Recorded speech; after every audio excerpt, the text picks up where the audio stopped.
Hi everyone, hello and welcome.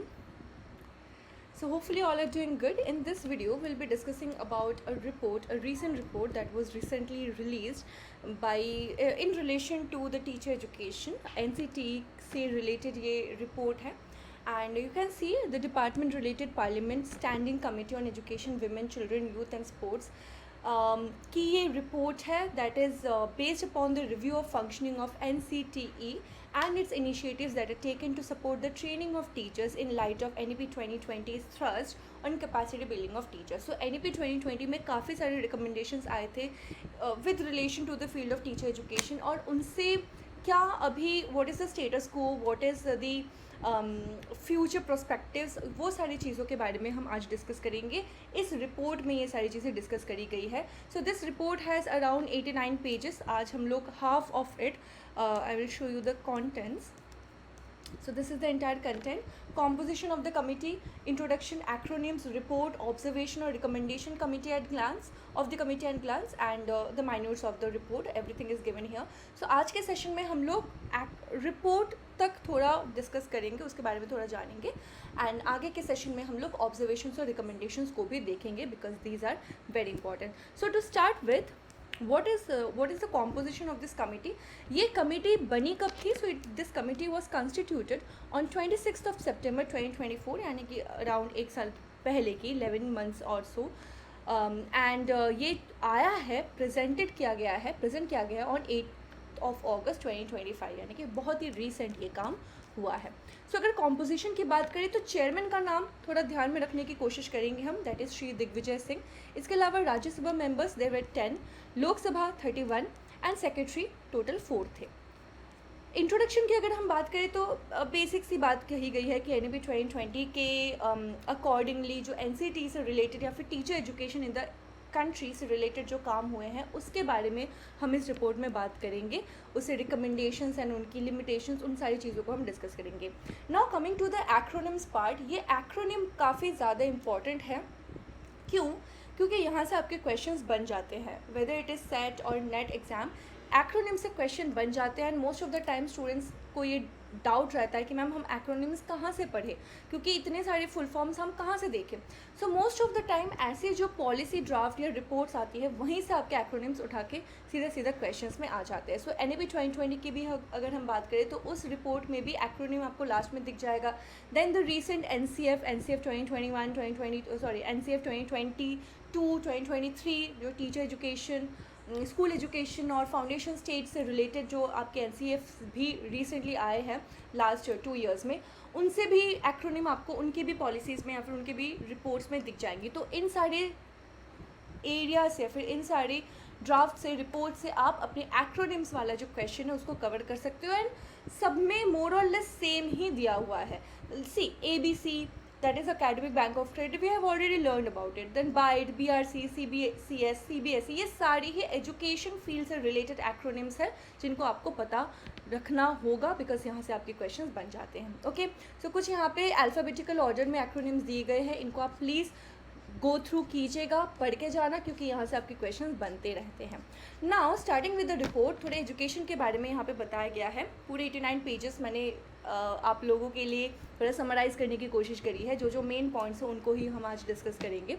So report में सबसे पहले तो एजुकेशन रिलेटेड बताया गया है कि क्यों इंपॉर्टेंट है, why is it the foundation of any society and why is it so much of necessary, why does it play such a crucial role in our everyday life in any society, any nation, any country. So यहाँ पे अगर आप नीचे के side आ जाओ तो यहाँ पे बताया गया है कि NEP 2020 के अकॉर्डिंगली टीचर एजुकेशन से रेलेवेंट जो काम हुए हैं वो कहाँ मेंशन्ड है. So we have from para 5.22 to para 5.29 जहाँ पे अप्रोच टू टीचर एजुकेशन के बारे में बताया गया है NEP 2020 की के रिपोर्ट में. एंड सेकेंड पार्ट में टीचर एजुकेशन के बारे में बताया गया है, दैट इज़ 15.1 टू 15.11. सो 5 एंड 15 इन दोनों पोर्शंस में हमें टीचर एजुकेशन से रेलेवेंट काम दिखते हैं हमारी NEP 2020 की पॉलिसी में. ठीक है. अच्छा, अगर हम एक एक करके पैरास को समझे तो अप्रोच टू टीचर एजुकेशन में पैरा 5.22 5.22 में बताया गया है that it recognizes that teacher will require training in high quality content as well as pedagogy. Teacher education will gradually be moved to 2030 into multidisciplinary colleges. तो यहाँ पे आप देख ही सकते हो कि 2030 तक टीचर एजुकेशन को मल्टीडिसिप्लिनरी कॉलेज में, स्टैंड अलोन इंस्टीट्यूशन से मल्टीडिसिप्लिनरी कॉलेज में शिफ्ट करने की बात कही गई थी. इसके अलावा college and university all move towards becoming multidisciplinary and they will also aim to house outstanding education departments that will offer these degrees like BEd, M.Ed, PhD degrees in education. तो ऐसे मल्टीडिसिप्लिनरी इंस्टीट्यूट्स में ये सारी जो degrees या फिर आपको जो एजुकेशन है, टीचर एजुकेशन रेलिवेंट जो आपकी डिग्रीज है, वो सारी आपको मिल जाएंगी. स्टैंड अलोन इंस्टीट्यूशंस को न हटाया जाएगा. बाय 2030 ये काम हो जाएगा. इसके अलावा पैरा 5.23 में बताया गया है that by this year, that is 2030, the minimum degree qualification for teaching will be 4-year integrated B.Ed degree that teaches a range of knowledge, content and pedagogy and also includes strong practicum training in the form of student teaching at local school. तो 2030 तक minimum degree qualification जो होगा वो 4 साल का ITEP होगा, integrated teacher education programme और integrated B.Ed degree, BSc B.Ed, BA B.Ed, ये सारी चीज़ें हम लोग आगे पढ़ेंगे. और साथ ही साथ उनकी जो प्रैक्टिस टीचिंग होती है वो लोकल स्कूल्स में ही करवाई जाएंगी. 2-year B.Ed प्रोग्राम्स को भी यहाँ पे चालू रखा जाएगा by same multidisciplinary institutions offering the 4-year integrated specialize subject. इसीलिए यहाँ पे स्टैंड अलोन यानी कि एक इंस्टीट्यूशन में एक ही टाइप की डिग्री मिल रही है, इसको हटाया जाना चाहिए. इसीलिए क्योंकि मल्टीडिसिप्लिनरी इंस्टीट्यूशन होगा तो वहाँ पे B.Ed भी हो सकता है, फिर ये BA B.Ed, BSc B.Ed भी हो सकता है, M.Ed भी पढ़ सकते हैं बच्चे, PhD भी पढ़ सकते हैं. इसीलिए इन सारे इंस्टीट्यूशंस को रिकॉग्नाइज करना बहुत ज़रूरी है. These B.Ed programs may also be suitably adapted as 1-year B.Ed program and will be offered only to those who have completed the equivalent 4-year multidisciplinary bachelor degree or who have obtained a master degree in speciality. तो अगर कोई ऐसा बच्चा है जिसने integrated BSc और MSc कर रखा है, 4 साल उसने ऑलरेडी पढ़ाई कर रखी है, अब now he or she wants to get trained in teacher education, तो वहाँ पे उसको 1 साल का B.Ed प्रोग्राम भी प्रोवाइड किया जा सकता है. So this are the different types of degree program जो कि यहाँ पे इनरोल किया गया था. Now all such B.Ed degrees would be offered only by accredited multidisciplinary higher education institutions offering the 4-year integrated B.Ed program. तो अगर अभी मैं आपसे एक क्वेश्चन पूछूं कि यहाँ पे एक्रेडिटेशन का काम कौन करेगा, कौन से इंस्टीट्यूट या फिर कौन सी ऐसी बॉडी है, गवर्नमेंट बॉडी है जिसको ऑथराइज्ड बॉडी है, जिसको एक्रेडिटेशन का काम सौंपा गया है, ये आप मुझे कमेंट सेक्शन में बताओगे. Okay, first question for the day. Now let's see the next portion. बताया गया है that multidisciplinary higher education institutions offering the 4-year in class integrated B.Ed program and having accreditation for ODL. What is ODL? ODL is open and distance learning.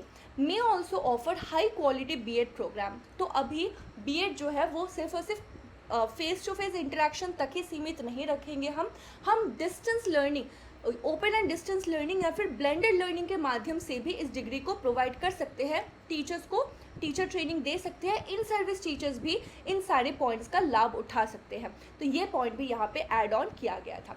इसके अलावा अगर 5.24 para की हम बात करें, so here all B.Ed programs will include training in time tested as well as most recent techniques in pedagogy, including pedagogy with respect to foundation literacy and numeracy. FLN mission भी हम पढ़ चुके हैं, बहुत ज़्यादा इंपॉर्टेंट है, देख के जाना, पढ़ के जाना. ये हमारे NCF FS 2022 की जो फ्रेमवर्क है, नेशनल करिकुलम फ्रेमवर्क है, उसमें काफ़ी अच्छी तरीके से इसको डिस्कस किया गया है. प्लीज़ इसको देख के जाना, क्वेश्चन आएंगे ही आएंगे यहाँ से. इसके अलावा multi level teaching and evaluation, teaching children with disabilities, teaching children with special interest और talent, use of educational technology, learner centered, collaborative learning, इन सभी में इसका काफ़ी ज़्यादा इम्पॉर्टेंट रोल होगा. इसके अलावा all B.Ed program will include strong practicum training. Practice teaching जब तक नहीं होती है, जब तक इंटर्नशिप प्रोवाइड नहीं होती है, तब तक हम असेस नहीं कर सकते ट्रूली एक टीचिंग की जो स्किल होती है, teaching as a skill, teaching as a profession में हम नहीं ढल सकते हैं। इसीलिए यहाँ पे स्ट्रॉन्ग प्रैक्टिकम ट्रेनिंग भी होगा in the form of in classroom teaching at local schools, and all the BEd program will also emphasize the practice of fundamental duties. अभी आप मुझे बताओगे कि हमारे टोटल फंडामेंटल ड्यूटीज़ कितने हैं? According to article 51A, total how many fundamental duties do we have of the Indian Constitution along with other constitutional provision while teaching any subject or performing any activity। तो इन सारी चीज़ों का भी ध्यान रखा जाएगा। इसके अलावा स्पेसिफिकली इन्वायरमेंटल अवेयरनेस को इंटीग्रेट किया जाएगा हमारे करिकुलम में। हमें पता है कि right from the very basic level of school से एकदम हायर लेवल ऑफ स्कूल्स तक ऑफ एजुकेशन तक इन्वायरमेंटल अवेयरनेस या फिर EVS हम जिसको पढ़ते हैं, इन्वायरमेंटल स्टडीज़, ये सारे ही करिकुलम का पार्ट बनता है, because it is very relevant to today's day and age. बहुत इंपॉर्टेंट है इन्वायरमेंटल अवेयरनेस हर एक इंसान में, हर एक स्टूडेंट में होना। So that is why awareness and sensitivity towards its conservation, sustainable development, so that the environment education becomes an integral part of school curricula. Next para 5.25 की अगर हम बात करें, then special shorter local teacher education program will also be available at block institute of teacher education, जिसको BITEs के नाम से जानते हैं, डाइट में, that is district institute of education and training, और at school complex themselves for eminent local person who can be hired to teach at school or school complex as master instructor. तो master instructor ऐसे teachers होते हैं जो कि locally पढ़ाते हैं ऐसे बाइट्स या डाइट्स में, specially for a shorter period of time for the purpose of promoting local profession, knowledge, skill, जैसे कि लोकल आर्ट हो गया, म्यूजिक हो सकता है, agriculture, business, sports, carpentry and other vocational crafts can also be counted under this. तो ये हमारे 5.25 में ये बताया गया था। अगर 5.26 की बात करें तो shorter post BEd certification course भी अवेलेबल हो सकता है at multidisciplinary colleges and universities to teachers who may wish to move into more specialized areas of teaching. ना अभी हो गया BEd हो गया, सब कंप्लीट हो गया, अभी मुझे और ज़्यादा निटिग्रिटीज़ के बारे में जानना है तो shorter post BEd certification course भी हम कर सकते हैं। जैसे आपने देखा होगा कि बहुत लोग ना BEd के बाद गाइडेंस एंड काउंसलिंग पे एक शॉर्ट कोर्स कर लेते हैं, सर्टिफिकेट कोर्स कर लेते हैं, देन अडल्ट लर्निंग पे सर्टिफिकेट कोर्स कर लेते हैं। ये सारे जो है ये सारे सर्टिफिकेशन कोर्सेज हैं for a shorter period of time और ज़्यादा स्पेशलाइजेशन के लिए। सो to teachers who may wish to move into more specialized areas of teaching like teaching of student with disability or into leadership and management position in schooling system, move from one stage to another between foundational, preparatory, middle और secondary stages। तो ये 4 stages 5+3+3+4 के accordingly अभी हम लोग NEP 2020 के under पढ़ते हैं। तो इन सारे के लिए भी एक लेवल से दूसरे लेवल में ट्रांजिशन के लिए भी हम shorter post BEd certification course avail करवा सकते हैं हमारे टीचर्स को। नेक्स्ट है पैरा 5.27 जहाँ पे कहा गया है that it is recognize that there may be several pedagogical approaches internationally for teaching particular subjects like NCERT will study, research, document, compile the varied international pedagogical approaches for teaching different subjects and also make recommendations on what can be learned and assimilated from these approaches into pedagogy being practiced in India। तो यहाँ पे कोई भी as a stand alone authorize body काम नहीं कर सकती है। We need all the support and all the integration of all the authorize body. जैसे कि सपोज अगर NCT का काम है तो NCERT का भी उसमें इनपुट होगा, CBSE का भी उसमें इनपुट होगा, राइट, RIs का भी उसमें इनपुट होगा, इन सभी का इनपुट होगा। तो इसीलिए इन सारी चीज़ों को मिला के पेडागोजिकल अप्रोच उस हिसाब से हमें प्रैक्टिस करवानी है। नेक्स्ट आता है para 5.28। So by 2021 a new and comprehensive national curriculum framework for teacher education that is NCFTE, national curriculum framework for teacher education 2021 तक इसको फॉर्मुलेट करने की बात कही गई थी इन कंसल्टेशन विद NCERT के साथ मिलके, based on the principles of this national education policy of 2020। Framework will be developed after discussion with all the stakeholders, जिसमें आते हैं स्टेट गवर्नमेंट, मिनिस्ट्रीज और departments of central government, expert bodies आ जाते हैं, रीजनल लैंग्वेजेस में भी इनको अवेलेबल करवाना होगा। तो बेसिकली NEP 2020 में 4 हमारे नेशनल करिकुलम फ्रेमवर्क की बात हुई थी। कौन कौन से 4? NCFFS जो 2022 में आ चुका है, NCFSE school education that is 2023 में इसको रिलीज़ किया गया था, इसके अलावा NCFTE जिसको 2021 तक फॉर्मुलेट करने की बात हुई थी, एंड NCFAE अडल्ट एजुकेशन, ठीक है, इन चारों को यहाँ पे एनरोल करने की बात हुई है, रोल आउट करने की बात हुई है. So NCFTE will thereafter be revised every 5 to 10 years by reflecting the changes in revised NCFs as well as emerging need in teacher education. तो हर 5 से 10 साल में इसको फिर से रिफ्लेक्ट अपॉन भी किया जाएगा, रिवाइज भी किया जाएगा, particularly this national curriculum framework for teacher education, ठीक है, ताकि डायनामिक रहे, है ना. जहाँ पे भी चेंज होता है, जहाँ पे भी स्कोप ऑफ इम्प्रूवमेंट होता है, it will always be dynamic in nature. Next is para 5.29 approaches to teacher education का ये लास्ट पैरा आता है, जहाँ पे बताया गया है in order to fully restore the integrity of teacher education system stringent action will be taken against substandard standalone teacher education institutions running in the country including shutting them down if required. तो यहाँ पे एक बहुत ज़्यादा major step लिया गया है. ऐसे इंस्टीट्यूशन जो काइंड ऑफ डिग्री बेचते हैं, जहाँ पे कोई भी प्रोडक्टिव काम नहीं होता है, सिखाया नहीं जाता है, तो ऐसे सब standard standalone teacher education institutions को बंद करवाना पड़ेगा. नाउ पार्ट बी में हम टीचर एजुकेशन से रिलेटेड बाकी के काम देखेंगे जो NEP 2020 में मेंशन्ड है.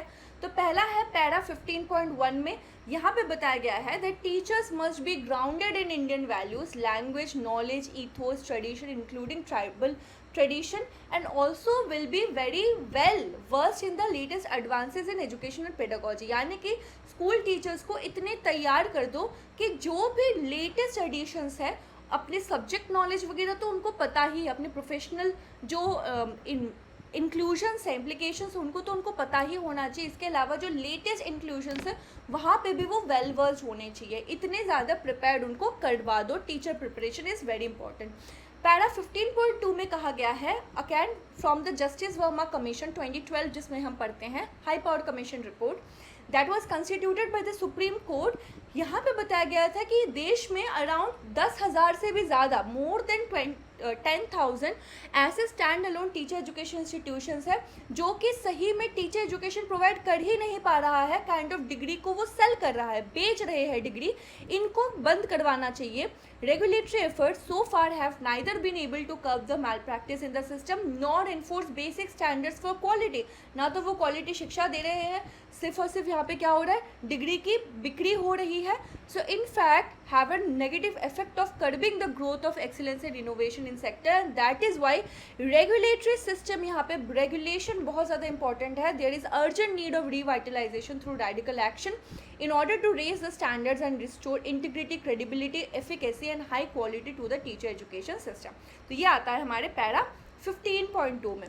इसके बाद आते हैं पैरा 15.3 में, जहाँ पे अगेन बताया गया है that bye 2030 only educationally sound multidisciplinary and integrated teacher education program shall be enforced.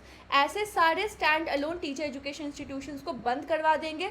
सिर्फ और सिर्फ मल्टी इंस्टीट्यूशंस जहाँ पे BEd, M.Ed, PhD, BSc, B.Ed, ITEP ये सारे जहाँ पे फंक्शनल होंगे और क्वालिटी एजुकेशन जहाँ प्रोवाइड होगा, ऐसे ही इंस्टीट्यूशंस को इनफोर्स रखा जाएगा, एक्टिव रखा जाएगा. पैरा 15.4 में बताया गया है that all the multidisciplinary universities and college will aim to establish education department which will carry out cutting edge research in various aspect of education and will also run B.Ed program. तो ऐसे institutions, ऐसे multidisciplinary institutions में हर एक में B.Ed एक education department हो जहाँ पे रिसर्च तो हो, क्वालिटी रिसर्च हो, साथ ही साथ डिग्री प्रोग्राम्स भी चले in collaboration with other department. जैसे साइकोलॉजी हो गया, एजुकेशन में साइकोलॉजी का काफ़ी ज़्यादा रेलेवेंस है. Philosophy, sociology, neuroscience, Indian language, art, music, history, इन सारे सब्जेक्ट को इंटीग्रेट करो ताकि सही मायने में वो एक मल्टीडिसिप्लिनरी फील्ड बन सके. Moreover, all the standalone TEIs will be required to convert to multidisciplinary institution. अगर 2030 तक वो कन्वर्ट नहीं हो पाए तो बंद कर दो और offer 4-year integrated teacher education program. ठीक है. नेक्स्ट आते हैं पैरा 15.5 में, जहाँ पे अगेन बताया गया है the 4-year B.Ed offered by such multidisciplinary HEIs will by 2030 become minimal degree qualification. अच्छा, what is HEI? HEI is higher education institution. Higher education institution. ठीक है. सो यहाँ पे by 2030 minimal degree qualification to become a school teacher will be the 4-year integrated B.Ed. ठीक है, 4 साल आपको integrated BEd करना पड़ेगा 2030 तक, ये मिनिमल डिग्री क्वालिफिकेशन हो जाएगा, जहाँ पे डुअल मेजर होगा, जैसे कि बीए बीएड, बीएससी बीएड, एक आपका स्पेशलाइजेशन वाला सब्जेक्ट, जैसे कि मुझे बीएससी इन मैथमेटिक्स करनी है, यानी कि मेरी जो ऑनर्स सब्जेक्ट होगी वो मैथमेटिक्स होगी, साथ में मैं बीएड भी कर रही हूँ, यानी कि how to teach mathematics to students, right. तो इस हिसाब से आपका एक कंप्लीट डिग्री आप कंप्लीट करके निकल सकते हो 4 साल के डिग्री के बाद। सो beyond the teaching of cutting edge pedagogy, the teacher education will include grounding in sociology, history, science, psychology, early childhood care and education, foundation literacy and numeracy, ये सारी चीज़ें। Apart from that, HEI will also be offering the 4-year integrated BEd, may also run a 2-year BEd for students who have already received bachelor's degree in specialized subjects. Suppose मैंने already अपना bachelor degree complete कर लिया है, मैंने already BSc कर लिया है, तो क्या मैं बीएड नहीं कर सकती? बिल्कुल कर सकती हूँ, तब जाके मुझे 2 साल का बीएड करना पड़ेगा। और ऐसे बच्चे जिन्होंने मास्टर्स भी कवर कर लिया है, कंप्लीट कर लिया है, उनके लिए 1 ईयर का भी बीएड का प्रावधान रहेगा। 1 year BEd may also be offered for candidates who have received 4-year undergraduate in a specialized subject, और ऐसे भी scholarships भी प्रोवाइड किया जाएगा फॉर मेरिटोरियस स्टूडेंट्स, और ताकि 4-year, 2-year and 1-year BEd degree में ज़्यादा से ज़्यादा बच्चे एनरोल हो पाए। पैरा 15.6 की अगर हम बात करें तो यहाँ पे बताया गया है that experts in education and related discipline as well as specialized subjects में अवेलेबिलिटी हो। Each higher education institution will have a network of government private school to work closely with, where potential teachers will student teach along with practicing in other activities such as community service, adult and vocational education. Now we know कि teacher का जो काम होता है वो बस classroom तक सीमित नहीं रहता।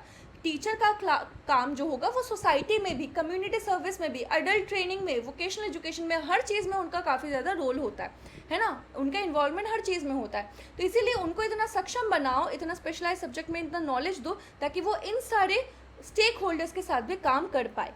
Next है para 15.7. So in order to maintain the uniform standards for teacher education, admission to pre-service teacher preparation program shall be through suitable subject and aptitude test conducted by NTA.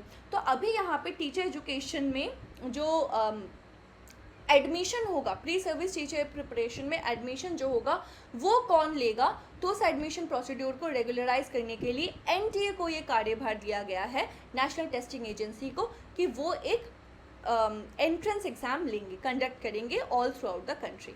Para 15.8 में बताया गया है that yes faculty with training in areas of social science that are directly relevant to school education, जैसे psychology, child development, linguistics, sociology, philosophy, economics, political science as well as from science, ये सारे ही subjects का ज्ञान होना चाहिए। Foundational में तो हम सभी को थोड़ा थोड़ा तो पढ़ते हैं, साइकोलॉजी भी पढ़ते हैं, चाइल्ड पेडागोजी भी पढ़ते हैं, ये सारे पढ़ते हैं, तो ये सारा है कॉन्सेप्चुअल डेवलपमेंट होना चाहिए एक टीचर के अंदर।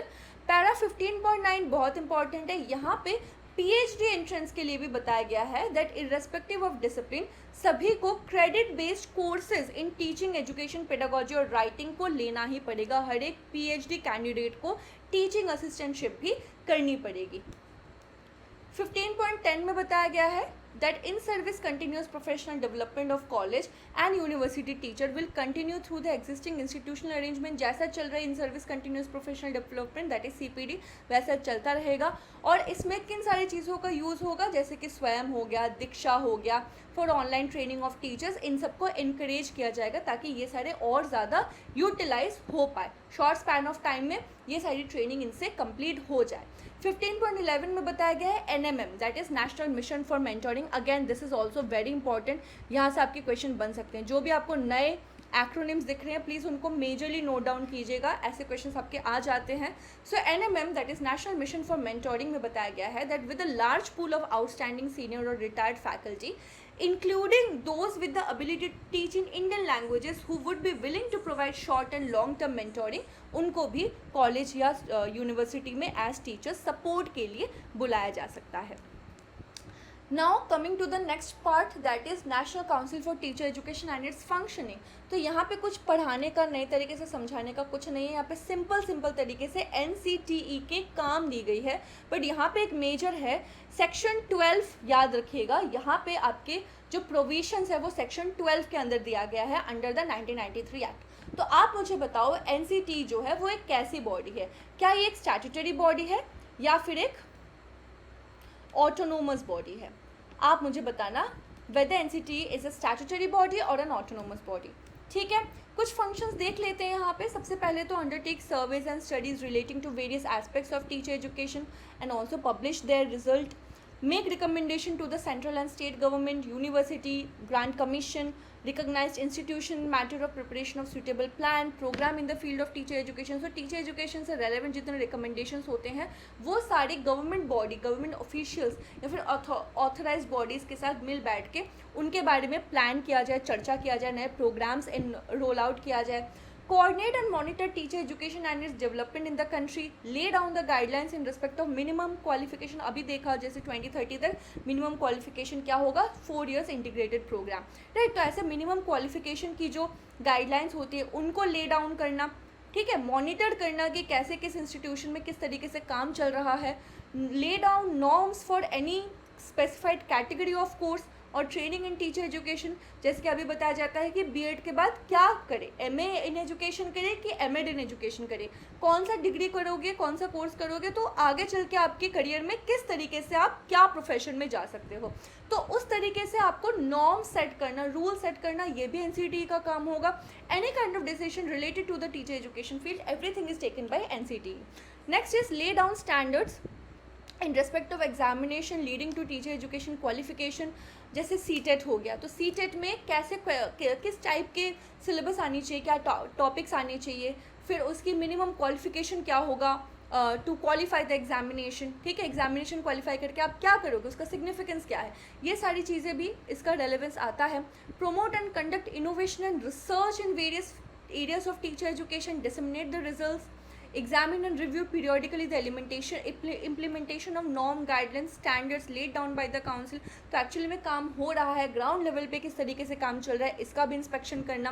Formulate schemes for various levels of teacher education, take all necessary steps to prevent commercialization. Very very important step, this is very very important step. Commercialization नहीं करना है, शिक्षा को एक बिजनेस नहीं बनाना है, हमें शिक्षा को शिक्षा ही रहने देना है। तो इस बारे में भी नेसेसरी स्टेप्स लेना। Perform such other function as may be interested to it by the central government. तो ये सारे पॉइंट्स हमारे बनते हैं functions of NCT. Next we will take a look, देखो सेक्शन 12 को बार बार यहाँ पे मेंशन किया गया है, तो याद रखिएगा सारी प्रोविजंस जो है वो सेक्शन 12 के अंडर आते हैं ऑफ द 1993 एक्ट, ठीक है। अच्छा, अब कुछ पॉलिसीज़ को और थोड़े अच्छे तरीके से जानते हैं। तो सबसे पहले आता है आपका teacher education program, very very important. So now NCT lays down norms and standards for all the teacher education programs, including duration, curriculum structure, pedagogical content, evaluation method, everything. Now recent reforms such as introduction of the 4-year integrated teacher education program, जिसको ITEP कहा जाता है, these are aligned with the NEP 2020's vision of multidisciplinary and state specific teacher preparation, right? तो जो भी यहाँ पे decision लिया जाता है, जो भी प्रोग्राम रोल आउट हुआ है, वो अकॉर्डिंग टू NEP 2020 के विजन के अकॉर्डिंग ही हुआ है। इसके अलावा क्वालिफिकेशन ऑफ टीचर्स की बात अगर करें तो यहाँ पे minimum qualification again the 4 years degree उसी को बताया गया है। अच्छा, क्यों यहाँ पे है, because the minimum qualification for teacher educator and school teacher ensuring consistency and quality across institution. ऐसा नहीं है कि वेस्ट बंगाल में अलग यहाँ पे मिनिमम क्वालिफिकेशन है, गुजरात में अलग मिनिमम क्वालिफिकेशन है, तमिलनाडु में अलग क्वालिफिकेशन है, तो ऐसा नहीं होगा। एक कंसिस्टेंसी, एक यूनिफॉर्मिटी देश भर में चले। This includes eligibility requirement, academic background, professional training needed for different levels of teaching. Next we have training and curriculum. So the council here again develops guideline for course content and mode of delivery, integrating the contemporary pedagogy, emerging technology and 21st century skills as well. इसके अलावा it also promotes research and innovation in teacher education, ensures vertical academic mobility through integrated and dual degree structure. तो ये सारे training and curriculum के under आएगा। और साथ ही साथ इंस्टीट्यूशनल स्टैंडर्ड एंड कंप्लायंस जो है वो ऑलरेडी पढ़ चुके हैं इन सारे पैराज पे, 5.22, 5.23, 5.24, 1 एंड 5.5, ठीक है। NEP 2020 में ये सारी चीज़ें ऑलरेडी प्रोवाइडेड है। इसके अलावा ITEP में जो मेजर है वो क्या है, 4 year ITEP फिजिकल एजुकेशन हो सकता है, ITEP आर्ट्स एजुकेशन हो सकता है, योगा एजुकेशन हो सकता है, संस्कृत एजुकेशन हो सकता है। ये सारे नए नए एडिशंस होते हैं हमारे करिकुलम में, ठीक है। इसके बाद आता है teacher education program, integrated teacher education program, para 15.5 और 5.22 के अनुसार NEP 2020 में क्या दिया हुआ है। ये आपको कहाँ मिल जाएगा, चैप्टर्स 4, 5 एंड 15 में मिल जाएगा NEP 2020 के रिपोर्ट में। So ITEP is a 4-year integrated dual major bachelor degree in education as well as specialize subject in arts, science, physical education etcetera. जैसे अभी हमने पढ़ा BA, B.Ed, BSc, B.Ed, BCom, B.Ed, इस तरीके से। The aim is to develop passionate, motivated, qualified, professionally trained and well prepared teachers here. These educators will be capable of designing and implementing the learning experience that are developmentally appropriate for students at various stages of school education. Also, the ITEP strives to provide prospective teachers with the highest quality education in content, pedagogy, values and practical application, and admission for the ITEP is carried out by the National Testing Agency through the National Common Entrance Test, that is NCET, was held on 29th of April 2025. 29th अप्रैल में इसको लाया गया था, ठीक है, इसको conduct किया गया था। किसके द्वारा कंडक्ट किया गया था, इसको NTA के द्वारा कंडक्ट किया गया था। ओके इसके बाद आता है national common entrance test, para 15.7 के अनुसार क्या बताया गया है। So in accordance with the provision of subsection 1 of section 23 of the RTE act is right to education act, the national council for teacher education vide notification dated 23rd August 2010 and 29 July 2011 laid down the minimum qualification for a person to be eligible for the appointment as a teacher for class 1 to 8 को पढ़ाने के लिए आपको क्या क्या qualifications होनी चाहिए, वो सारी इन जगहों पे आपको मिल जाएगा। It had been inter alia provided that one of the essential qualification for a person to be eligible for appointment as a teacher in any of the school referred to in clause N of section 2 of the RTE Act is that he or she should pass the teacher eligibility test। आज के दिन भी अगर आपको teacher बनना है तो आपको टेट क्लियर करना पड़ेगा सबसे पहले, है ना। सो which will be conducted by the appropriate government, यानी कि ये स्टेट टेट भी होते हैं, प्राइमरी टेट हो गया आपका, देन सेंट्रल टेट भी होता है, राइट। तो इस हिसाब से आपको टेट क्वालिफाई करना इम्पॉर्टेंट है। तो CTET जो है वो CBSE द्वारा कंडक्ट किया जाता है by following the guidelines framed bye NCTE। इसके बाद है NPST, very very important again. NPST भी हम NEP 2020 के अंडर ऑलरेडी पढ़ चुके हैं। ये पैरा 5.20 में आपको मिल जाएगा, पैरा 5.20 में आपको मिल जाएगा। Envision the NEP 2020 aims to enhance the personal and professional development of teachers by providing clear expectations and guidelines for performance improvement। यहाँ पे NEP 2020 clear guidelines provide करता है कि किस तरीके से आपकी performance improvement हो सकती है as a professional, okay। So it seeks to ensure that all students are taught by passionate, motivated, highly qualified, professionally trained and well-equipped teachers। NPST defines competencies for teachers at various stages or levels, influences the aspect of teacher career management, including the tenure, professional development, salary increase, promotion, recognition, everything। और जो नई addition हुई है वो ये है कि 4th anniversary of NEP 2020 जो कि लास्ट ईयर था 29/7/2024 में Braille version and audio version भी इसका रोल आउट किया गया, इसको रिलीज़ किया गया, ठीक है। 4th एनिवर्सरी में इसको रिलीज़ किया गया, तो ये भी इंपॉर्टेंट है, ध्यान रखेंगे। आगे बढ़ते हैं नेशनल मिशन फॉर मेंटोरिंग जो कि 15.11 में मिल जाएगा आपको। So national mission for mentoring as envisages in para 15.11 of NEP 2020 aims to create a large pool of outstanding professionals willing to provide mentoring to school teachers। These potential mentors, regardless of their age or position, will contribute towards realizing the 21st century developmental goal of the nation। NMM, that is National Mission for Mentoring, underlines the importance of both short-term as well as long-term mentoring or professional support, and it will bring an opportunity to leverage the cross-learning among different individuals, leading to their continuous professional development। So, National Mission for Mentoring इस काम के लिए किया जाता है ताकि professionals को outstanding training मिल सके, स्कूल टीचर्स को मेंटोर कर सके ये लोग, और साथ ही साथ रिगार्डलेस ऑफ एज और position contribute towards the 21st century goal जो NEP 2020 के अनुसार ले डाउन किया गया है। इसके भी जो ब्रेल वर्जन और ऑडियो वर्जन है इसको भी as a blue book was release on the 4th anniversary of NEP 2020, that was last year. इसके अलावा परफॉर्मेंस अप्रेजल रिपोर्ट की अगर हम बात करें, that is PAR 15.2 and 15.29 para में आपको मिल जाएगा NEP 2020 में। यहाँ पे बताया गया है पैर 1 में public notice dated this academic year of 18-19, ये हमारे काम का नहीं है वैसे, बस यहाँ पे मैंने एक्रोनिम बताने के लिए बोला।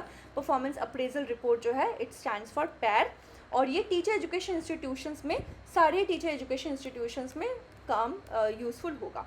तो यहाँ कुछ वैकेंसीज एंड ऑल की बात कही गई है। Again this is not for are any kind of significance, but यहाँ पे इतना ध्यान रखना कि यहाँ पे ये बताया गया है कि जितनी वैकेंसीज है उसको जल्द से जल्द पूरा कर सको। तो आगे हम लोग देखेंगे कि क्या तरीका बताया गया है इनको फुलफ़िल करने का, ठीक है। तो इसको गो थ्रू आप कर सकते हो। मेजरली इन्हीं सारी चीज़ों के बारे में बताया गया है, वैकेंसीज एंड ऑल के बारे में बताया गया है। यहाँ पे टेबल नंबर 3 वेरी इंपॉर्टेंट है, excuse me. Table number 3 is very important. Here norms and standards are given and along with that यहाँ पे आपके डिग्रीज जो है that are identified, recognize, not identified but recognize by NCTE, वो भी आपको नाम दिया गया है। और ऐसा क्वेश्चन आपका नवंबर 2022 में आ चुका है कि NCTE के कौन से रिकॉग्नाइज डिग्री प्रोग्राम्स है उनको बताओ, उनको टिक मार्क करो। तो यहाँ पे नॉर्म एंड स्टैंडर्ड्स के साथ साथ रिकॉग्नाइज्ड प्रोग्राम्स को भी आउटलाइन किया गया है। So let's take a look at it. First is Diploma in Early Childhood Education Program leading to Diploma in Preschool Education, that is DPSE. Elementary Teacher Education Program leading to Diploma in Elementary Education, that is DLED. Bachelor of Elementary Teacher Education Program leading to Bachelor of Elementary Education, BLED degree. Bachelor of Education Program, that is BEd degree. Master of Education Program or Master of Education, that is MEd degree. Diploma in Physical Education is DPEd. Bachelor of Physical Education, BPEd. Master of Physical Education Program, MPEd. Diploma in Elementary Education Program, DLEd. Bachelor of Education Program through Open and Distance Learning System, again BA degree के ही under आएगा इसको। ODL, Open and Distance Learning is ODL. Diploma in Arts Education, Visual Arts भी हो सकता है और साथ ही साथ Performing Arts भी हो सकता है, ठीक है। So Diploma in Arts Education, either Visual Arts और diploma in arts education performing arts. Bachelor of education program part time leading to bachelor of education and BEd MEd 3 years integrated हो सकता है, and integrated teacher education program that is ITEP जो कि 4 साल का है। तो ये सारे आपके रिकॉग्नाइज्ड डिग्रीज है और प्रोग्राम्स है बाय NCTE। ये नवंबर 2022 के एग्जाम में आया था, नॉट 2020 में। अच्छा, आगे बढ़ते हैं। In response to another question as to how NCTE is utilizing the technology for teachers, NCTQ की बात कही गई है, national centre for teacher quality की बात कही गई है। Established at the NCTE headquarter in New Delhi, serving as NDEAR। NDEAR क्या होता है? डिजिटली इन्हांस, ठीक है। इसको आप देख लेना, यहाँ पे एक्रोनिम के साइड जाओगे तो आपको सारे एक्रोनिम्स मिल जाएंगे। तो देखो NDEAR कहाँ यूज़ हुआ है, यहाँ पे है। It stands for national digital education architecture, ठीक है। तो ऐसे यहाँ पे सारे आपको एक्रोनिम्स मिल जाएंगे, तो कंफ्यूज होने की ज़रूरत नहीं है। NCTQ, national centre for teacher quality, ताकि जो इंस्टीट्यूशंस है नेशन वाइड उनके क्वालिटी को इंश्योर हम इन्हांस कर सके, इसके बारे में भी काम किया गया है। Again the views of educationists and representatives of civil society organization on the subject. तो यहाँ पे भी कुछ डेटा दी गई है that is not relevant to us, but आप थोड़ा गो थ्रू कर सकते हो कि क्या बताया गया है। तो देखो यहाँ पे जो आई थिंक यूनिवर्सिटीज़ को ओनली 30% ऑफ ऑटोनोमी दी गई है, इसको हम लोग आगे पढ़ेंगे। Yes, inform the committee that there are total 16,000 teacher education institutions in India and 92% of these are under private self-financing institutions. तो ऐसे सारे जो डेटा है उनको भी आप थोड़ा ध्यान पे पढ़ के जाना। And of the government run TEIs, around 600 of them are District Institute of Education Training, that is these are the DIETs, okay. And also 2014 से लेके TEIs are expected to follow the NCFTE जो 2009 वाला आया था, ठीक है, 2009 वाला NCFTE। तो ये सारे पॉइंट्स यहाँ पे बताई गई है। आगे हम लोग देखेंगे कि किस किस लेवल पे टीचर एजुकेशन को हमारे देश में सिखाया जाता है। सो एक लेवल होता है प्री स्कूल या फिर नर्सरी टीचर। अगर आपको प्री स्कूल टीचर या नर्सरी टीचर बनना है तो आपको क्या क्वालिफिकेशन चाहिए होगा? PRT for primary school. तो PRT टीचर के लिए क्या क्वालिफिकेशंस होते हैं? TGT टीचर्स कौन होते हैं? PGT टीचर्स कौन होते हैं? और ऐसे जो एक्स्ट्रा करिकुलर एक्टिविटीज़ हो गई जैसे कि art, physical education, music, special education teachers, उनके लिए क्या डिग्री प्रोग्राम्स या फिर क्या एजुकेशन प्रोग्राम्स होंगी। So current programs we have preschool teacher और nursery teacher, diploma in preschool education from any recognized university आपको चाहिए।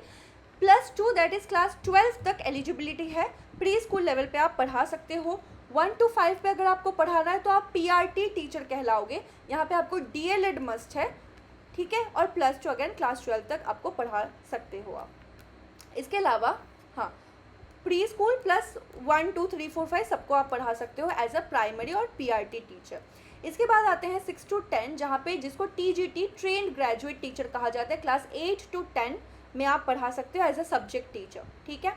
B.Ed आपको होना चाहिए, साथ ही साथ BSc या BA या BCom होना चाहिए, यानी कि एक अंडर ग्रेजुएट डिग्री आपके पास होनी चाहिए, या फिर आप इंटीग्रेटेड टीचर एजुकेशन प्रोग्राम में भी एनरोल कर सकते हो खुद को, दैट इज़ BSc B.Ed और BA B.Ed। अगर आप 6 7 8 को पढ़ाना चाहते हो तो आप मिडिल सब्जेक्ट टीचर कहलाओगे, और 9 10 को पढ़ाने के लिए आपको सेकेंडरी सब्जेक्ट टीचर बनना पड़ेगा, ठीक है। 11 12 को पढ़ाने वाले को PGT टीचर कहा जाता है, ग्रेड्स 11 एंड 12 को पढ़ाते हैं, और ये subject teacher specific subject teachers होते हैं, इनको मास्टर सब्जेक्ट करवाना होता है, MSc या MA, साथ ही साथ एड, ठीक है। MSc एड या फिर MA एड करना पड़ता है, और आपको B.Ed के साथ साथ कोई PG भी कर सकते हो आप, जैसे कि आपने MSc के बाद या फिर MA के बाद B.Ed किया, या फिर पहले B.Ed किया फिर MSc या MA किया, क्लास 11 एंड 12 को आप यहाँ पे पढ़ा सकते हो, ठीक है। समझ आया?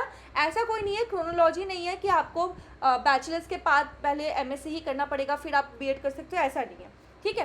पहले आप बैचलर्स कर लिए, सपोज मैंने BA किया है, उसके बाद मैंने फिर MA किया है, फिर मैं B.Ed कर सकती हूँ, and I will be eligible to become a post graduate teacher, ठीक है। या फिर ऐसा भी हो सकता है कि मैंने पहले BA किया, फिर मैंने B.Ed किया, और फिर जाके मैंने MA किया, then also I will be eligible to become a PGT teacher, ठीक है। ये सारे पॉइंट्स यहाँ पे आते हैं। अगेन थोड़ी देखो, वैकेंसीज़ के बारे में बहुत ज़्यादा बात हुई है, ऑब्वियसली वैकेंसी है ही इतनी देश में, कुछ वैकेंसीज़ को या फिर ऐसे जो त्रुटियाँ है उनको फुलफिल करने के लिए भी कुछ रिकमेंडेशंस आए थे, तो उनके बारे में थोड़ा देखते हैं। यहाँ पे बताया गया है कि केंद्रीय विद्यालय, नवोदय विद्यालय, इनमें काफ़ी ज़्यादा आपके वैकेंसीज़ हैं, तो इनको कैसे हम बेटर कर सके सिचुएशन को। So here the committee therefore reiterates its recommendation contained in 349th and 363rd report and directs the Department of School Education and Literacy to fill up the vacancies of teacher in Government of India administered schools, जैसे कि KVs, NVs, ऐसे through appointment of regular और permanent teacher. कोई भी contractual teacher तक हम लोग नहीं करेंगे, बस काम पूरा जैसा चीज़ नहीं करेंगे, हमें रेगुलर या परमानेंट टीचर्स को ही अपॉइंट या रिक्रूट करना पड़ेगा at the earliest and not later than 31 March 2026। तो यू कैन एक्चुअली, अगर ये पास हो गया, ये सारी रिकमेंडेशन है वैसे, अगर ये सारे फुलफिल हो गए, so you can expect so many of examination, so many of vacancies coming forward, ठीक है। इसके अलावा committee also recommends the department to stop the contractual appointment of teachers in these schools which adversely impact the overall school education and also undermines the constitutional provision of reservation in government job, जो कि reserve categories जैसे SC ST OBCs देन EWS PWD ऐसे categories को मिलती है। Also, the committee observes that there are around 10 lakh vacancies of teachers in समग्र शिक्षा अभियान और SSA funded schools। SSA में क्या आता है, टीचर एजुकेशन आता है, सर्व शिक्षा अभियान आ जाता है, ये सारी चीज़ें आ जाती है। So here there are around 7.5 lakh vacancies at elementary and primary levels as well, तो उनको भी फुलफिल करना पड़ेगा। कैसे? It is worsening day by day due to retirement of teacher due to absence of permanent recruitment policies। तो यहाँ पे ये रिकमेंड किया गया है that these SSA funded school of state government strongly and teachers salary component of SSA fund of those states which do not comply with direction of department to fill up the vacancies with regular or permanent teachers, ठीक है, should be kept in abeyance till the perspective and states comply with the directives of the central government। तो यहाँ पे state और साथ ही साथ central government को साथ में मिलके तालमेल बिठा के काम करना पड़ेगा, ताकि ये सारी जो इश्यूज है, वैकेंसीज रिलेटेड इश्यूज है, उनको हम फुलफिल कर पाए, कंप्लीट कर पाए। नेक्स्ट है, the committee also recommend the department to take up issue of appointment of teacher on contractual basis. अब ऐसा तो नहीं है कि कॉन्ट्रैक्चुअल बेसिस को हटा ही दिया जाए, नहीं, इसको हम सही तरीके से देखेंगे which will violate the constitutional provision of reservation. तो यहाँ पे भी हम कॉन्ट्रैक्चुअल बेसिस पे किस हिसाब से अपॉइंट कर रहे हैं उसको भी ध्यान में रखना पड़ेगा, और साथ ही साथ stoppage of teachers on contractual basis in SSA funded schools will also be taken care of. ये भी एक रिकमेंडेशन है। इसके अलावा the representatives of civil society also inform the committee regarding certain concern with respect to proposed NCT regulation. Main concern यहाँ पे क्या था, कंसर्न्स बहुत अच्छे से पढ़ के जाना, रिकमेंडेशन कंसर्न दोनों ही इंपॉर्टेंट है, दोनों को ही देख के जाना ध्यान से। सो फर्स्ट है hyper specialisation and segmentation of teacher preparation and labour force. ध्यान से समझो इसको, hyper specialisation and segmentation of teacher preparation मतलब क्या है इसका। तो यहाँ पे सबसे पहला पॉइंट जो बनता है वो है कॉम्प्लेक्स टीचर एजुकेशन मॉडल। अभी यहाँ पे the proposed calculation qualification matrix जो है इट इज़ हाइपर स्पेशलाइज, यानी कि अगर आपको ये बनना है तो आपको यही करना पड़ेगा, अगर आपको ये बनना है तो आपको इतना ही करना पड़ेगा। तो ऐसा नहीं है कि सपोज मैंने बीएड किया तो पहले क्या था, अगर आप बीएड करो तो आप ऐसे प्राइमरी टीचर भी एग्जाम दे सकते हो, बट अभी आप बैठ ही नहीं सकते। अगर आपको प्राइमरी टीचर बनना है तो आपको बीएलएड ही करना पड़ेगा, बीएड आर नॉट एलिजिबल। तो ऐसे जो हाइपर स्पेशलाइजेशन कर दिया गया है इसको काफ़ी ज़्यादा सेगमेंटेड की तरह देखा जाता है। It splits preparation across 4 school stages and across all subject areas including the physical education and art. And this move will make teacher education complex and also will create challenge in recruitment, deployment and appointment policy. अगर आपको primary class में पढ़ाना है तो ये पढ़ लो, अगर आपको सेकेंडरी क्लासेस में पढ़ाना है तो ये पढ़ लो, अगर आपको मिडिल क्लास टीचर बनना है तो ये पढ़ लो, आपको पीजीटी टीचर बनना है तो ये पढ़ लो। तो ऐसा क्या होता है, जैसे सपोज यहाँ पे सबको मोरल ले सबको ऐसा लगता है कि मैं पीजीटी ही बन जाऊँ या टीजीटी में ही लग जाऊँ, तो पहले ही वो बीएड कर लेंगे। अब एक बार उन्होंने बीएड कर ली, उसके बाद एग्जाम्स लग नहीं रहे हैं, ठीक है, तो उनको क्या होगा कि अब मुझे बीएड तो करिए, अब मुझे डीएलएड भी करना पड़ेगा। क्यों? क्योंकि मैं एग्जाम में बैठ ही नहीं सकता एज अ पीआरटी टीचर, है ना। तो इस तरीके से हाइपर स्पेशलाइजेशन जो है वो काफ़ी ज़्यादा कॉम्प्लेक्स बनाता है और इसमें काफ़ी ज़्यादा कॉन्ट्रोवर्सी ऑलरेडी हम फेस कर चुके हैं। नेक्स्ट है early specialisation pressure. So here the student entering teacher education at the age of 17 or 18 years will be required to select both the subject and a school stage at the start of the teacher preparation. Class 12 का बच्चा जो 12 suppose 17 और 18 years का class 12 उसने पास करके गए हैं, उसके बाद उसको 4 year BEd degree, BSc BEd और बीएड जो भी बोलो अब आईटेप डिग्री प्रोग्राम में एनरोल होना है। अब सपोज मुझे मन है कि चलो टीचर बन जाते हैं, बट शायद मुझे और भी कुछ पढ़ लेना चाहिए था, है ना। अब मैंने क्लास 12 के बाद 4 साल मैंने इसको दे दिए, उसके बाद अगर कोई और मुझे फील्ड में जाना था तो भी मैं नहीं कर पाऊँगी वो चीज़। क्यों? क्योंकि ऑलरेडी इतना ज़्यादा मैंने यहाँ पे लेबर प्रोवाइड कर दिया है। तो ये जो एक लिमिट बना दिया है ये कहीं ना कहीं फ्लेक्सिबिलिटी को रिड्यूस कर देता है। और बहुत टाइम पे ये देखा जाता है कि बड़े होने के बाद, मैच्योरेशन के बाद आपके जो इंटरेस्ट है वो कहीं और भी आ सकती है। Alright, so that is how you are kind of prematurely locking the career path कि आपको टीचिंग के ही लाइन में जाना पड़ेगा, आप बैंकिंग की प्रिपरेशन नहीं करोगे उसके बाद, जबकि आपको शायद पसंद था वो चीज़, आपको बैंकिंग की प्रिपरेशन भी करनी थी, but now you have given 4 years of your life to teacher education preparation, now you have to become a teacher. So ये कहीं ना कहीं स्पेशलाइजेशन प्रेशर भी प्रोवाइड कर देता है कि 17-18 साल के बच्चों को ही आप बता दो कि करियर पाथ आपको यही चूज़ करना है, तो ये भी कहीं ना कहीं काफ़ी ज़्यादा इनफ्लेक्सिबल हो जाता है। Then we have imbalance in the labor market or teacher supply. That means both the institution and student are likely to choose the secondary level specialization because of higher status and pay. अभी मैंने बोला कि most of the लोग क्या करते हैं, हम BEd ही कर लेते हैं, फिर पीजीटी टीचर बन जाएंगे, रिस्पेक्ट भी ज़्यादा मिलती है, साथ ही साथ पैसे भी ज़्यादा होते हैं पीजीटी टीचर बनने में, है ना। तो इसीलिए क्या होता है, इम्बैलेंस तैयार हो जाता है, वहाँ पे इम्बैलेंस हो जाता है उस साइड में इन टीचर सप्लाई एंड डिमांड, क्योंकि ज़्यादा लोग उसी में जा रहे हैं तो, और वैकेंसी तो इतनी है नहीं, तो कहीं कहीं इम्बैलेंस हो जाएगा कि ज़्यादा लोग डिग्री तो क्लियर कर रहे हैं बट जॉब्स नहीं है इतने, तो वर्क फोर्स काफ़ी कम हो जाता है। So for the foundational preparatory stage and for the higher stage imbalance will be created. So this is also another point जो कि हमारी इशू है, कंसर्न है, ये सारी चीज़ें याद रखेंगे। नेक्स्ट आता है लीगल कॉम्प्लिकेशन और recruitment related. So now the new teachers will be qualified not in accordance with the recruitment rule of different state leading to confusion and locking up appointments in litigation. तो यहाँ पे ये भी देखा जाता है कि एक स्टेट में जो सेंट्रल ने यहाँ पे चलो डिसीजन बताया कि हाँ ये कर सकते हो, कुछ स्टेट ने उसको फॉलो किया, कुछ स्टेट ने उसको फॉलो नहीं किया, तो अब जो टीचर उस स्टेट का है वो दूसरे स्टेट में नहीं जा सकता है।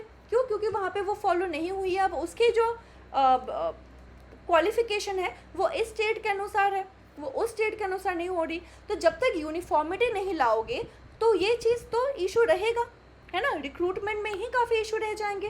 तो again this is also another very big concern. Deployment related complication भी हो सकते हैं. So deployment of hyper specialized teachers will also create complication.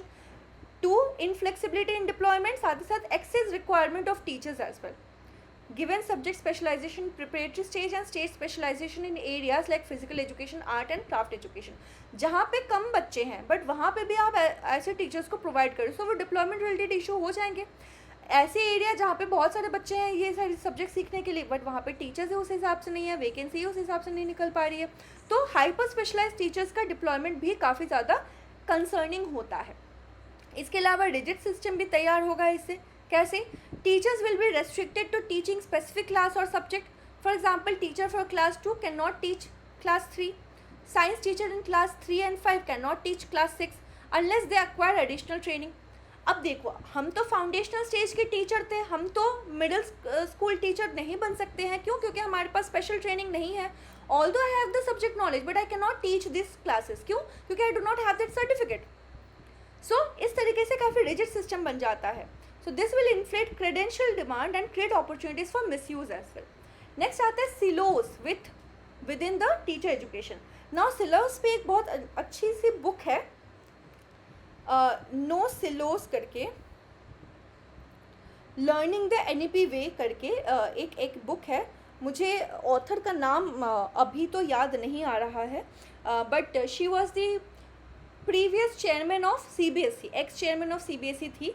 तो उनकी एक बुक है no silos learning the NEP way ऐसा करके. अगर आप चाहो तो उसको पढ़ सकते हो. वहाँ पे आपको अच्छी तरीके से समझ आएगा कि what exactly does she mean by silos. तो silos within teacher education का मतलब होता है when a institution that prepares teachers as per the subject and level area. यानी कि आप बस ऐसे स्तंभ बना रहे हो, ठीक है, फ्लेक्सिबिलिटी नहीं है उसमें.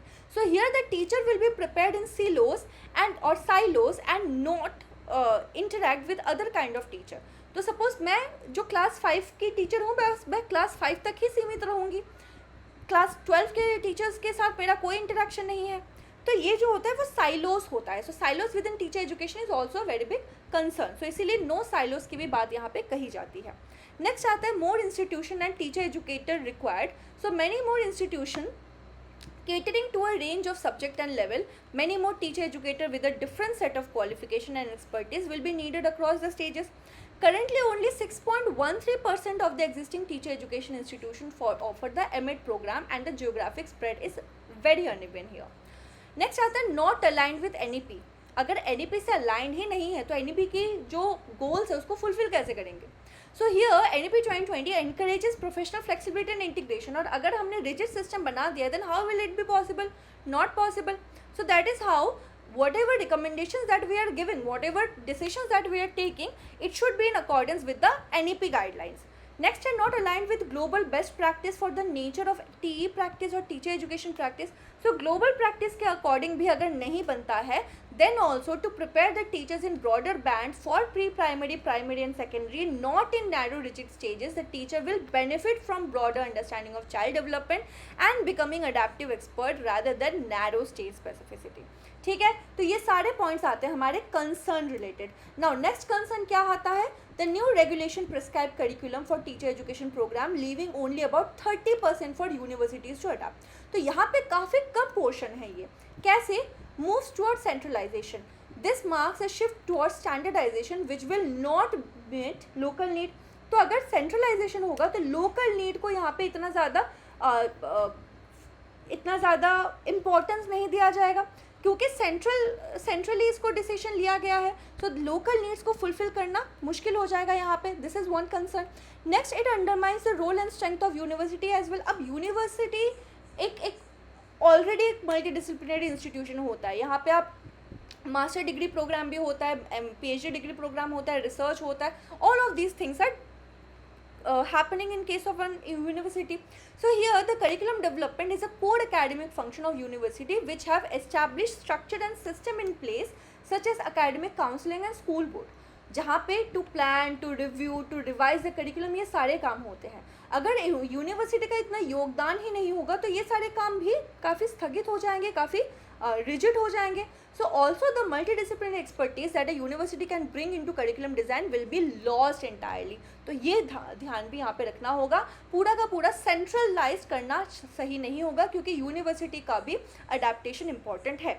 Next side weakens link between the research and practice. So fixed set in place, your centrally designed curriculum will weaken the essential research innovative practice cycle of university that is much needed in teacher education.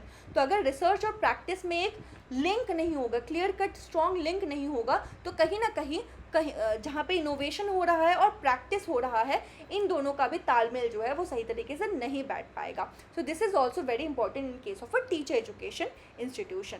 Next है not aligned with NEP 2020. Again अगर NEP 2020 की जो प्रावधान है उसके अनुसार काम नहीं हो रहे हैं तो फिर NEP 2020 के विजन को हम फुलफिल कैसे करेंगे. So thereby the prescriptive NCTE model reduces the university to delivery centers with little ownership and oversight, and that is why quality and improvement regulatory oversight बहुत ज़्यादा important है ताकि university को काम को हम बढ़ा सकें, उसके इम्पोर्टेंस को हम और ज़्यादा बढ़ा सकें. Not aligned with global test practice. Again same चीज़ हम फिर से पढ़ रहे हैं. अगर लोकली फुलफिल नहीं हो रहा तो ग्लोबल तो दूर की बात है ना. तो हमें in countries across the world with robust teacher education system we need to make sure that all these expertise, all the diverse expertise can be taken care of. Next आता है हमारा the committee note that separate set of teachers for pre primary in class 1 and 2 and another set of teachers for class 3, 4 and 5 are not practically feasible due to recruitment rules of various state. ऐसा नहीं है कि इस state में एक तरीके से आपकी गाइडलाइंस होंगी, दूसरे सेट में दूसरा नॉर्म्स फॉलो हो रहा है. No, this is not the right pattern because uniformity बहुत ज़्यादा इंपॉर्टेंट है. तो इसीलिए अगर separate set of teachers for pre primary and for the 3, 4, 5 इस तरीके से हम करेंगे तो वो कहीं ना कहीं रिक्रूटमेंट इशू भी क्रिएट करेगा. सो that is why the committee feels that 2 broad levels of teacher education should be in place for effective implementation of teacher education, that is pre-primary or primary level teachers for pre-primary as well as primary who can teach all the subject at this stage, and the next one is middle and secondary level for subject specific teachers. तो यही दोनों categories होनी चाहिए, 4-5 categories नहीं होने चाहिए. This approach would also allow the teachers to work across the multiple stage and subject which will thereby reduce the deployment inflexibility and also imbalance in demand or supply of teacher. तो इस तरीके से हम इसको सुधार भी सकते हैं. Primary teacher can teach classes 1 to 5 with a focus on foundational skill, while secondary teacher can cover classes 6 to 12 with subject expertise. तो ये सारी चीज़ें हम कर सकते हैं, easily flexibility आ जाएगी. Committee therefore recommends that the department or NCTE to review the draft of NCTE Regulation 2025 in view of various concerns regarding hyper specialization and segmentation of teacher education. तो इस टर्म को ध्यान में रखेंगे guys. Hyper specialisation काफ़ी बार इसमें introduce हुआ है, मेंशन किया गया है, so please make sure to note it down.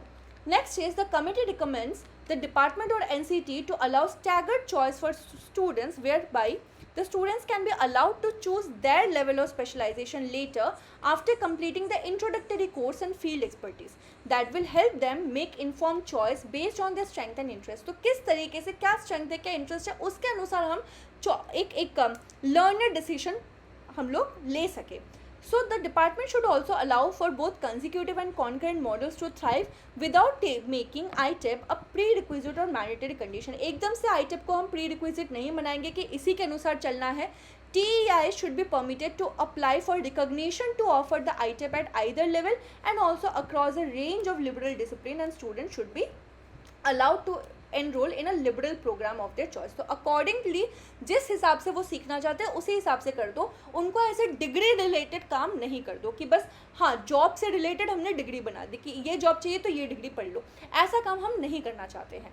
The committee recommends, इसलिए क्या हो जाएगा, यही चीज़ें क्या होती है, कमर्शलाइजेशन कर देती है ना, तो इसीलिए ये चीज़ नहीं करनी चाहिए. नेक्स्ट है the committee recommends that NCTE should follow the UGC approach, that is it should provide broad guidelines, credit framework, leaving the task of specific curriculum designed to university, and also beside that model curriculum may be developed and used by universities as a reference without any prescription. A supportive non-prescriptive role of NCTE will be strengthened the academic and autonomous functioning of university and strengthen the quality of teacher education as well. तो ये सारे ही काम आपके committee के NCTE के बनते हैं UGC से रिलेटेड. ओके, नाउ अच्छा, एक बात मैं आपसे आप अगेन पूछना चाहूँगी कि यूजीसी को यहाँ पे रिप्लेस करने की बात कही है, तो यूजीसी को रिप्लेस करके कौन से इंस्टीट्यूशन को लाने की बात कही है वो मुझे आप बताएंगे, ठीक है। अच्छा, नेक्स्ट कुछ पॉइंट्स पढ़ लेते हैं। The committee is of the view that university should be given increase flexibility to design. अभी हमने पढ़ा था कि सिर्फ और सिर्फ 30% दे रखा है, जिससे कुछ नहीं होगा, अडेप्ट नहीं होगा। एटलीस्ट 50% कंट्रोल यूनिवर्सिटीज़ को मिलनी चाहिए, क्योंकि यहाँ पे रिसर्च ड्रिवन इनोवेशन होता है, मल्टी डिसिप्लिनरी पर्सपेक्टिव्स देखी जा सकती है, ये सारी चीज़ें इवन लोकल नीड्स को भी फुलफिल किया जा सकता है यूनिवर्सिटीज़ के द्वारा। तो दैट इज़ वाई एटलीस्ट 50% यहाँ पे ऑटोनॉमी देनी ही चाहिए, मिलनी ही चाहिए यूनिवर्सिटी लेड टीचर एजुकेशन को। इसके अलावा the committee observes that the subject of education finds mention in the concurrent list of constitution. यहाँ पे ये क्वेश्चन बन चुका है कि एजुकेशन किस लिस्ट में आता है हमारे कॉन्स्टिट्यूशन में, तो ये कॉन्करेंट में आता है, यानी कि स्टेट में भी आएगा और सेंट्रल में भी आएगा। So the committee feels that department of school education and literacy should uphold the federal nature of teacher education at it hold extensive consultative meeting with the state government before arriving at any change in the structure of teacher education। तो ऐसा नहीं होना चाहिए कि federal nature यानी कि बस government central government तक ही सीमित रखो, उन्होंने बनाया, उन्होंने कमेटी प्रोवाइड की और उसी हिसाब से डिसीजन पास कर दिया, ऐसा नहीं होना चाहिए। ऐसा करने से पहले स्टेट गवर्नमेंट्स की भी राय लेनी चाहिए, तो ही हम लोकल एंड जो सेंट्रल है दोनों को साथ में मिलकर चल सकते हैं। कॉन्करेंट लिस्ट का यही मतलब हो जाता है। इसके अलावा it also recommends to allow multiple program and model of teacher education and not to shut down successful existing program। ऐसे बहुत सारे existing programs हैं जो कि काफ़ी अच्छा चल रहा है, but just because वो काफ़ी दिन हो गए उनको हम बंद करके नए programs को रोल आउट करने की बात करते हैं, ऐसा नहीं होना चाहिए। जो ऑलरेडी सक्सेसफुल एग्जिस्टिंग प्रोग्राम्स है उनको भी चलाना चाहिए ताकि वो और ज़्यादा सिग्निफिकेंट रोल प्ले कर सके।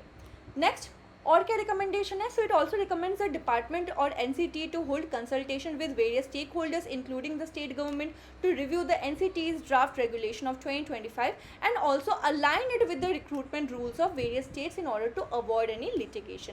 तो ये सारे काम भी यहाँ पे होने चाहिए, सारे ही हम जो डिसीशंस है वो सबकी राय के अनुसार होनी चाहिए ताकि एक फ्लेक्सिबिलिटी आए, एक ट्रांसपेरेंसी आए और ना ही कोई रिजिडिटी हम टीचर एजुकेशन में टॉलरेट करें, ठीक है। So this was the half of recommendation and report of this report on the NCT's working. So hopefully आपको समझ आया होगा। नेक्स्ट हाफ हम लोग नेक्स्ट सेशन में कवर कर लेंगे बहुत जल्द। And till then, all the very best. If you have any queries, if you have any doubt, then please leave it in the comment section. और also जो मैंने homework आपको दिए हैं, also try to answer those. और I will see you in my next video. Till then, all the very best and good luck with your preparation.